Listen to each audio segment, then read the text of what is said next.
All right, this is problem number 14, excuse me, problem 13 from chapter 14. And I'll read it to begin. Basically, problem 13 is in a table. It's on page 528 if you're looking. But anyway, problem 13 is one of many, and I'll read the description to you. For each of the problems in the table, we'll repeat problem 9 with the new data. So problem 9 just says a bearing is carrying a given radial load, and no thrust load. Specify a suitable bearing from the tables that we have in our book if the shaft rotates at a certain speed and you have a certain design life that's required. For problem 13, the information that's given is that the radial load R is 2875 pounds force.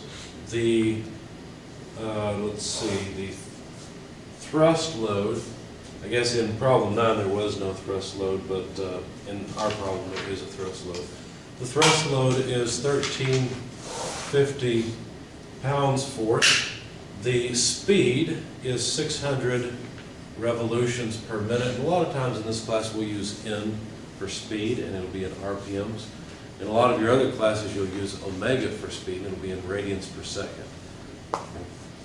So 600 RPM, and we need a life of 15,000 hours. Those are just the specifications from whatever machine this goes into, and we're supposed to find an appropriate bearing for this application.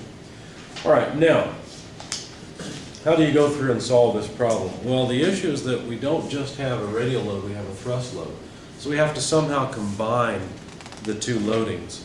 Now, if you look in your book, you'll find, let's see, where did they put it now? Here it is. Go to page 516, please. Look at equation 14.5. You'll find this. You'll find that the equivalent load P is equal to VXR plus YT. Well, what is this and how do we use it? Well, if you look over on page 517, the facing page, table 15.4 shows you the factors, or shows you the factor y that goes into this. And it depends on some other things. Now, the factor x, this is kind of strange, but in our book, the factor x is only 0.56. So you may want to make a note that this will always be 0.56 over on the equation. So equation 14.5, make a note that x is always 0.56. Okay, now that's not always true in the real world. This is a specification from the manufacturer of how you're supposed to incorporate a thrust with a radial load to come up with an equivalent load. Now, the author has a procedure on page 517 as well that we're going to follow. Remember, this class is mainly about a lot of recipes.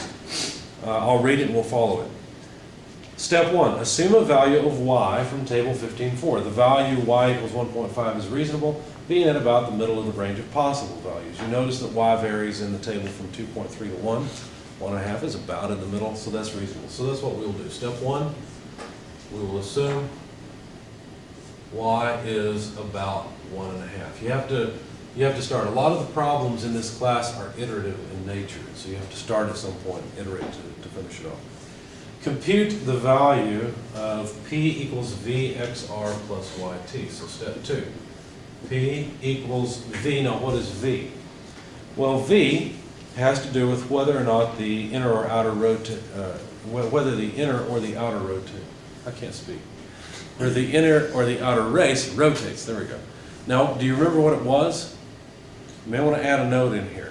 If the outer race rotates, then V is 1.2. If the inner race rotates, then V is equal to 1. Okay, so that's another piece of information that you don't want to have to dig for on an exam.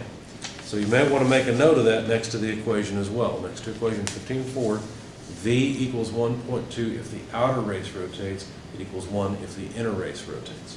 1.24? No, just 1.2. Oh, 1.2. Yeah, 1.2 is the number for V. Now in our case, they didn't specify whether the inner or outer race rotates, and the most common is for the inner race to rotate. So we will take V to be 1. X, as I said, is 0.56, and then the radial load R is 2,875 pounds force. Now we have to add to that y times t. Now we've assumed the value of y of 1.5 to begin. Okay? Now the 1.5 is multiplied by the thrust load of 1350 pounds force. Let's check and make sure. Yeah, it's still in the video. Okay. So when you plug all this in your calculator, you find that the equivalent load P is 3635 pounds force. Now, why couldn't I just solve this and have one answer? Why do I have to iterate? Well, it turns out that the value of y depends on what bearing you select, because it depends on the specifications of that bearing. So we had to start at some point, get a load, find a bearing that could take that load, check to make sure that the y value is close to 1.5, iterate until it is. All right, so that's step 2. Step 3, compute the required basic dynamic load rating C from equation 14.3. Okay, so 3. The load rating, what do I mean by that, or the life rating? Well, we've got a 15,000 hour life, but that really doesn't tell us how many revolutions the bearing should last, right?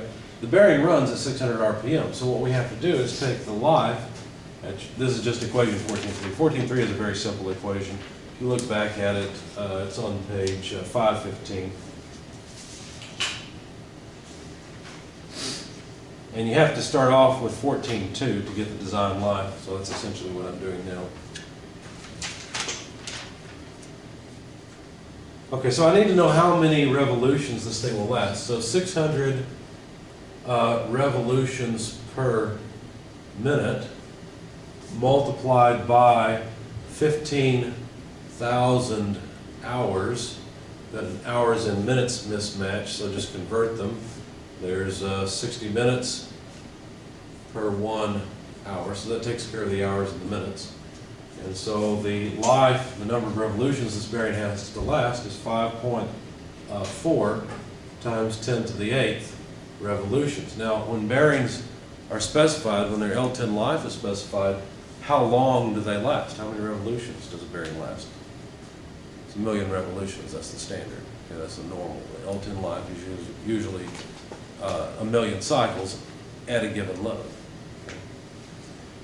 So now we actually get to use equation 14.3, where we calculate the equivalent load requirements. So basically, we're using the load life equation and saying that the design load, which this is the design load, 3635 pounds force, that design load multiplied by the design life divided by the L10 life, which is always 1,000,000 cycles, to the 1/k power, would give us the required load rating of the bearing, just the basic dynamic load rating. Okay? Does this make sense? That's all right, no problem. This is the dynamic load rating that we're looking for in the bearing. We're not going to just take this number and look for bearing, because if we take this number to the table and look for bearing, then we're saying we want that bearing to last for 1,000,000 cycles. We're going to have to increase this load because we need a longer life. It's a lot more than 1,000,000 cycles. And so this is just going to be 1,000,000. This is going to be the number of cycles we actually need. And then this is the design load rating. So we're just increasing the design load rating is all we're really doing. So anyway, the numbers here are 3635 pounds force for the design load. What do we read the K? What was the K again? The K, it's either 3 or it's 3.33 forever. It's 10/3, depending on whether you have rolling element bearings that are spherical or if they're cylindrical. Okay.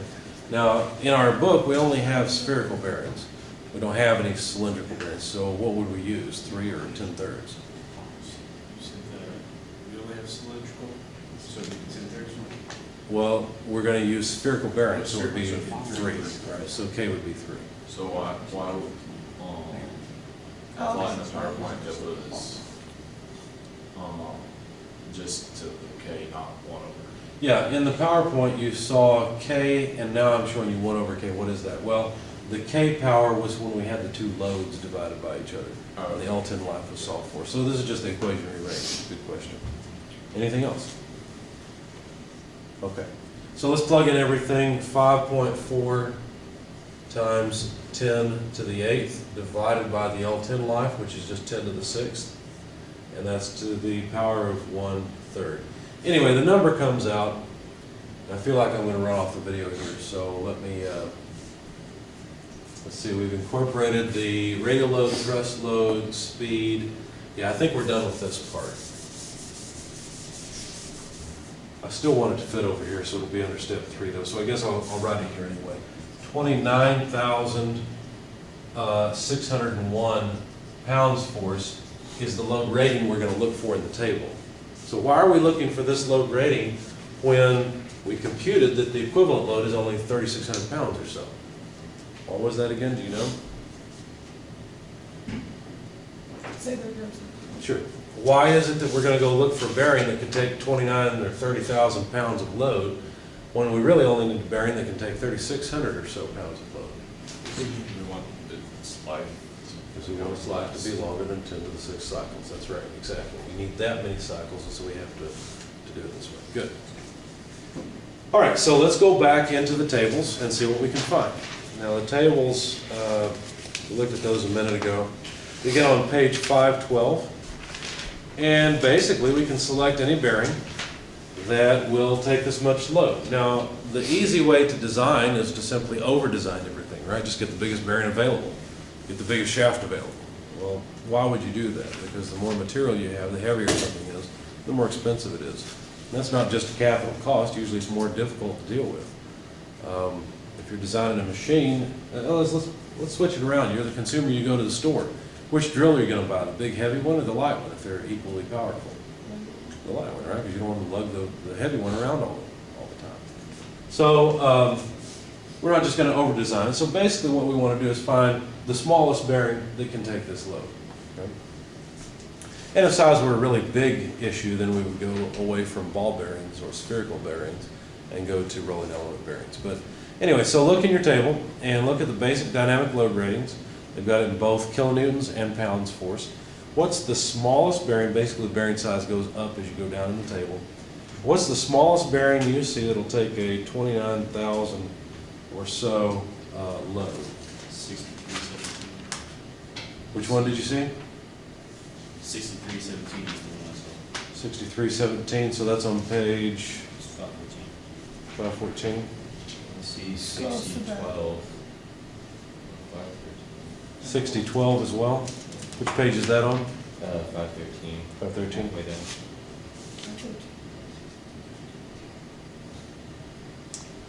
It looks to me like 6012 will take 6,655 pounds force. I think you're over in the kilonewton column because it looks like you're reading off 29.6 kilonewtons. Yeah. Yeah. So the first one I see that can actually take a load of 29,000 pounds or so is the bearing on page 514, and that is a 6317. Now, if you chose the 6317, you'd be right on the verge of it not working. Okay. Now, notice we assumed a value of y. So what I'm going to do is I'm going to select a bearing that's a little bit bigger and that can take a little more load than this, and then see if it works. Okay. So I actually chose a 6320 bearing.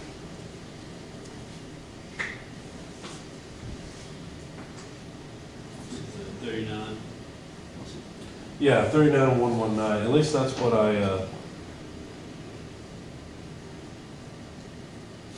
Why what would it shows. It looks like the numbers have changed a bit, though. The ratings have changed. What were you going to ask?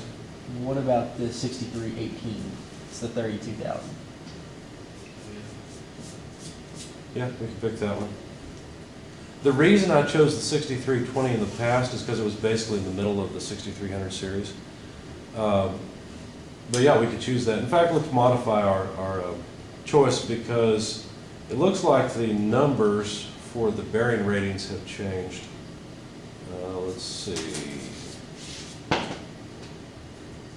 Yeah, the numbers in this table have changed. I don't know if that's an actual change from actual bearing specifications or what happened, or if he had it wrong in the 4th edition, but anyway. So the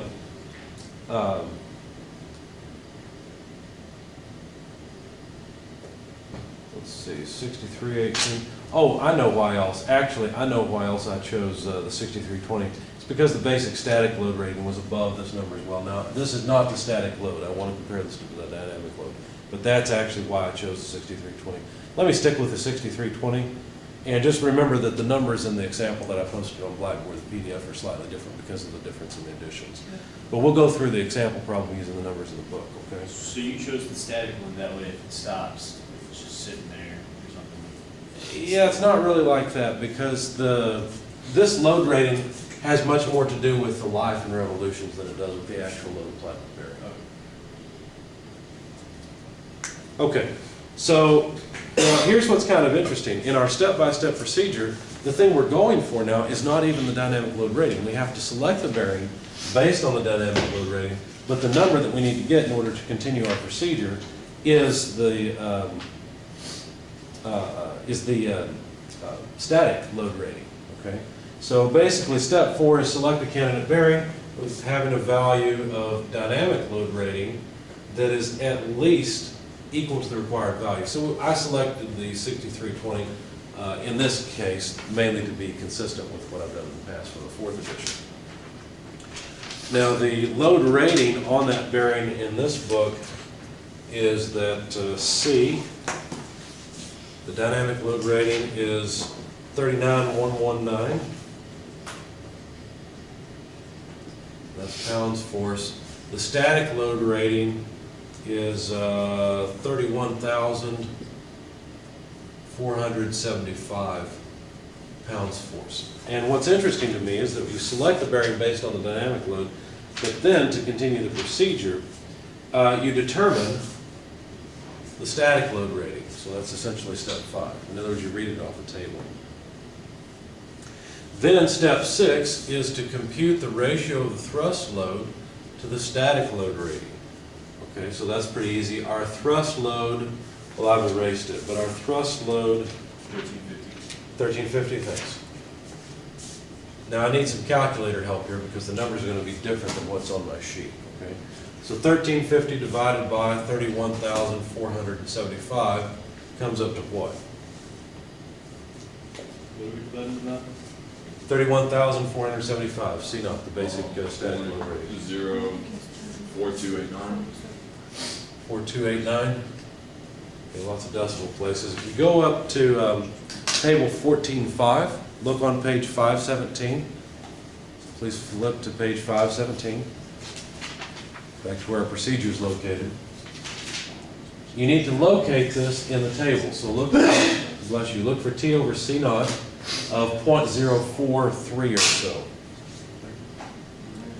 And you notice that the two numbers available are 0.028 and 0.056. So our number is between those two, and we're supposed to figure out the value of E. Okay? Now, notice we'll have to interpolate, right? Because this number does not appear in the table. Do you guys remember how to interpolate, or do you need me to cover that for you? Linear interpolation. How do we do it? Don't know? Okay, I'll run through it really quick. It's pretty easy. Notice what we have here. We're trying to get E off of this table. What we have to put into it is T over C naught. The two pieces of information, the two data points that are given are these two, where the first one is 0.028. The second one is 0.056. Okay, now the number we want, the data we want, is here at about 0.043 or so from here, rounding off. Okay, so what we're going to do is assume there's a linear line between the two, so we can go up to the line and read this off.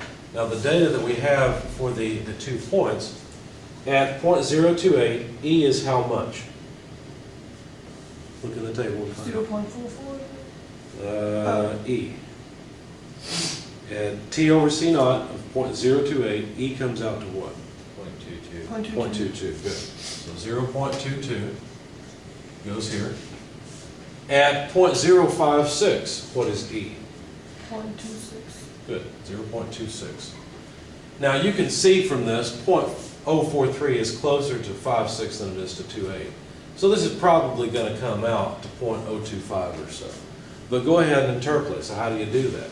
Well, what you do is you look at this as similar triangles.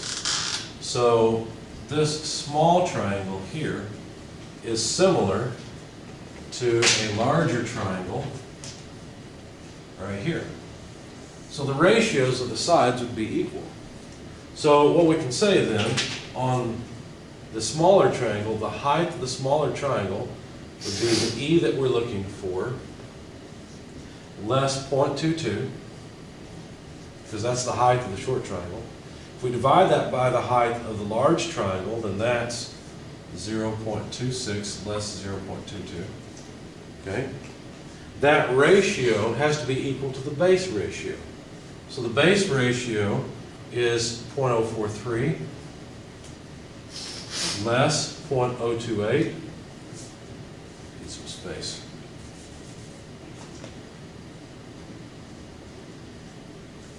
And it has to be divided by the length of the base of the large triangle. So that's 0.056 less 0.028. And so now you can solve for E. All you have to do is figure out this ratio on the right-hand side, multiply by 0.04, because that's what this is, this denominator, and add 0.22. So do that in your calculators, please, and tell me what results you get. And we'll write them down. The one with the most votes wins. It's probably right.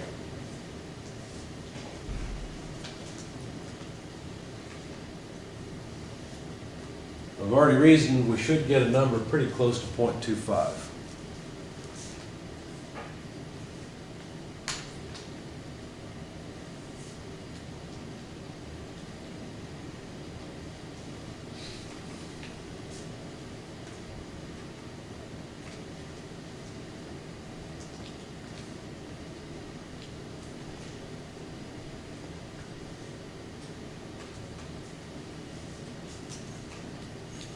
And if you're watching the video, please try this as well.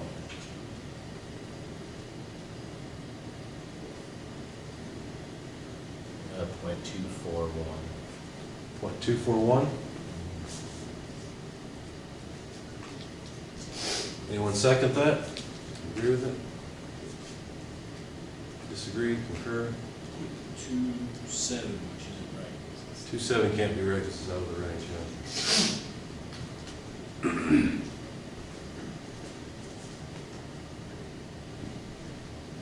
What he got? 0.241. That's what I got. 0.24. So it's right in the middle of the range, really. Okay. So, quick question. Sure. How do you come up with the 0.08, 0.028 between that and 0.056? How do I know between those two Yeah. numbers? The 0.043 is between those two. Oh, okay. 0.043 is the T over C naught Okay. that we've got for our particular situation. Okay, so this is really all we came for, right? We just did the Yeah. interpolation for review. Okay. So, let's see. So that was step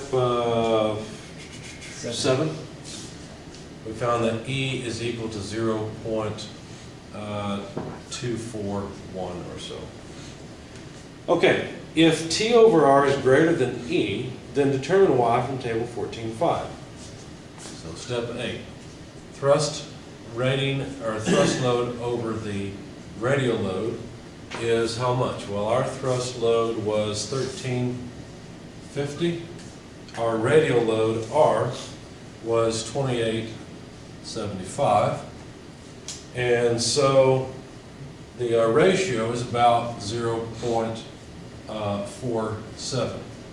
Now, is that greater than E? Well, question is 0.47 greater than 0.241? The answer is yes, it is. Okay, so if it is, then determine the value of Y from table 15.4. So now we have to go back to table 15, or 14.5, excuse me, table 14.5, and look up Y. Well, that's going to be another interpolation, right? Because we don't have the value of Y Yeah. at listed in the table for that value of T over C naught. I noticed, though, that the value we got for E was halfway between 0.22 and 0.26, right? It was 0.24. So why don't you just take the y value of 1.99 and 1.71, add them and divide by 2, and that should get us close enough to our value of y. Okay? So 1.99 plus 1.71 divided by 2 is how much? 1.85. How much? 1.85. 1.85, okay. So for this step, y is about 1.85. That should be close enough for what we're doing. Okay, if the new value of y is different from that assumed, in step 1, repeat the process. Okay, so now we have to iterate. So this is 1.85. Now that means we need to plug in 1.85 here. Now I need some calculator help because the numbers are slightly different from what I have in my notes, since the bearing specifications are slightly different. So give me a new value here if you would. All we have to do is multiply 56% times 2875 and add to that 1.85 times 1350. And how much do we get?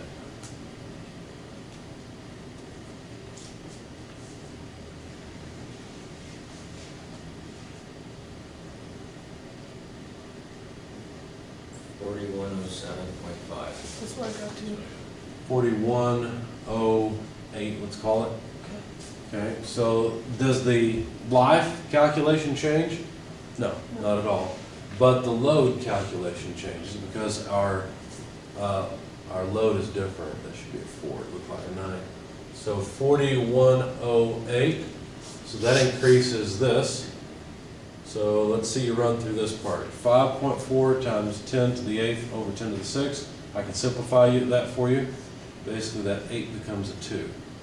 Okay, so this is 540 to the 1/3 power. Okay.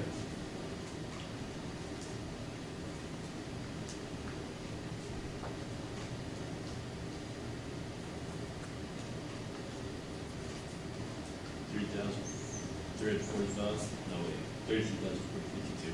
33,000 how much? 452. 452. Okay, will this bearing still work? Well, apparently, right? 39,119 pounds is still above 33,452. Let's see, so what changes? Well, in my example problem, when I worked it, the load came out higher than what the bearing specifications could take. But in this case, the specifications came out just fine. So if we look at it, let's see, anything else that would change? Bearing gives us the same load, which is still above, so that works. T over C naught, still the same bearing, so that's still the same. So E comes out the same, that's the same, and gives us the same Y. So we only had to iterate once to solve this problem. But we've verified that this bearing, the 6320, should function for these set of conditions. Yes? If it did come out higher, we just find a new bearing and redo it. Exactly. If it came out higher than this, and that's what happened in the example problem, then you just iterate. You find another bearing, you go through all this again, and that's it. Would you, is it possible that like if you did that again, your Y still would, you have to replace your Y again, go out through it again, it could be wrong again, or something? Is it possible to have multiple iterations? Yes. That's one of the reasons for selecting a bearing that's well above the load that's required, so that you don't have to iterate. Of course, if it comes out way above, like these, this is a pretty nice match, right? 39,000. I really don't have a whole lot of wiggle room with this bearing, right? Not a lot of room for error. There's not a huge safety factor here. So this is a pretty good design because it should last close to the desired life, but a little bit longer. But another thing, notice this is the L10 life. So I've got a slightly greater than 90% chance of the machine that this bearing's in for this bearing not to fail in that amount of time. So there will be some failure. If I build 100 of these machines, there's going to be some failure despite this design after this many revolutions. But it should be less than 10%. Okay, do you guys like this, where there's sort of a recipe approach? It does make it easier on the one hand. On the other hand, you start to get lost in the details. You feel like you're just a computer. It's like, why on earth are we doing this? What difference does it make? Because there's no first principles here to explain why you do it this way. Who said that 0.56 is the right number for X? I don't know, you know? So that part can be a little bit disconcerting. One thing I want to make a plug for, we're pretty much out of time, so I'll add this in on the video. want to make a plug for M-Design. It's a program that comes with your book. It's on the CD in the back. If you don't want to open it, I have posted the M-Design install file. And although it's a trial version and somewhat limited, you can go through all these calculations in M-Design. It makes it really nice. And I'd like for you to use the M-Design software for your design project. You should probably try it out for your homework as well, because it can help you verify that you've done all the calculations correctly. I will warn you, don't rely 100%